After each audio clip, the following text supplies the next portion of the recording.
ইন্নাল হামদুলিল্লাহ ওয়াসসালাতু ওয়াসসালামু আলা রাসূলিল্লাহ আম্মা বাদ।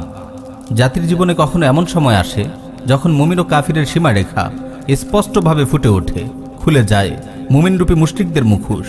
দেশের মানুষ ভাগ হয়ে যায় দুটি শিবিরে, একটি শিবির মুমিনদের, আরেকটি শিবির মুশরিকদের। আমাদের মনে হয় আজ সেই সময় এসে গেছে। প্রিয় উম্মাহ, ইসলাম মানে আল্লাহর শরিয়ার সামনে আত্মসমর্পণ। যে ব্যক্তি আল্লাহর নাযিলকৃত শরিয়ার সামনে আত্মসমর্পণ করে সেই মুসলিম। কোরআন সুন্নাহর যে কোনো অকাট্য বিধান সামনে আসার পর যদি কেউ সংবিধানের দোহাই দিয়ে, দলের দোহাই দিয়ে, রাষ্ট্রের দোহাই দিয়ে, মুক্তিযুদ্ধের চেতনার দোহাই দিয়ে তা মানতে অস্বীকার করে কিংবা সেই বিধানের বিরুদ্ধে কথা বলে, সে নিশ্চিত রূপে কাফির, কোনোভাবেই মুসলিম নয়। আজ দেশের ওলামায়ে কেরাম যখন ভাস্কর্যের শিরকের বিরুদ্ধে সোচ্চার হয়েছেন, তাগুত শাসক গোষ্ঠী ও তার চালাচামুন্ডারা আল্লাহ ও তার রাসূলের বিরুদ্ধে যেন রীতিমতো যুদ্ধ ঘোষণা করেছে। আমরা ঠিক বুঝতে পারছি না এটি কি আওয়ামী সরকার নাকি মালাউন ভারতের এজেন্ডা বাস্তবায়নকারী হিন্দুত্ববাদী মুশরিক সরকার। যেসব কুলাঙ্গার মুসলিমের বাচ্চা হয়ে শিরকের পক্ষে, ভাস্কর্যের পক্ষে কথা বলছে, আলিমদের সঙ্গে বেয়াদবি করছে, এরা কি মুসলিম নাকি মুশরিক?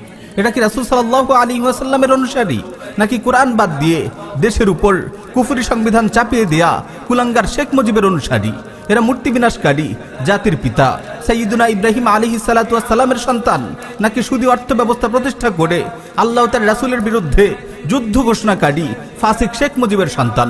প্রিয় উম্মাহ, আজ সময় এসেছে নিজেদের আত্মপরিচয় প্রকাশ করার। আমাদের জাতির পিতা কে? তাওহীদের মহান সেনাপতি আল্লাহর নবী ইব্রাহিম খলিলুল্লাহ, নাকি আল্লাহ তার রাসূলের বিরুদ্ধে বিদ্রোহের পতাকা উত্তোলনকারী শেখ মুজিব? হাসরের ময়দানে আপনি কার সঙ্গে থাকবেন?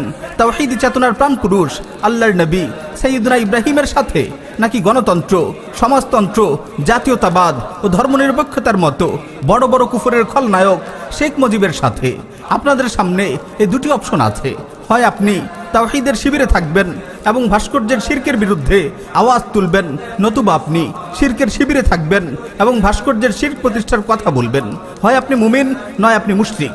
হয় আপনি তাওহীদের চেতনা লালন করবেন, নয় মুক্তিযুদ্ধের কথিত শিরকি চেতনা ধারণ করবেন। প্রিয় উম্মাহ, আসুন সবাই এগিয়ে আসুন, যার যার অবস্থান থেকে কথা বলুন, সুউচ্চ কণ্ঠে ঘোষণা করুন আপনি মূর্তি বিনাশী ইব্রাহিম খলিলুল্লাহর সন্তান, আপনি তাওহীদের সন্তান, আপনি ইসলামের সন্তান, আপনি কোনো মুশরিকের সন্তান নন। আপনি শিরক কুফর প্রতিষ্ঠাকারী কোনো নেতাকে জাতির পিতা মানেন না। আপনি কুফর ও শিরককে যেমন ঘৃণা করেন, তেমনি ভাবে কুফর ও শিরকের প্রতিষ্ঠাকারীকেও আপনি ঘৃণা করেন।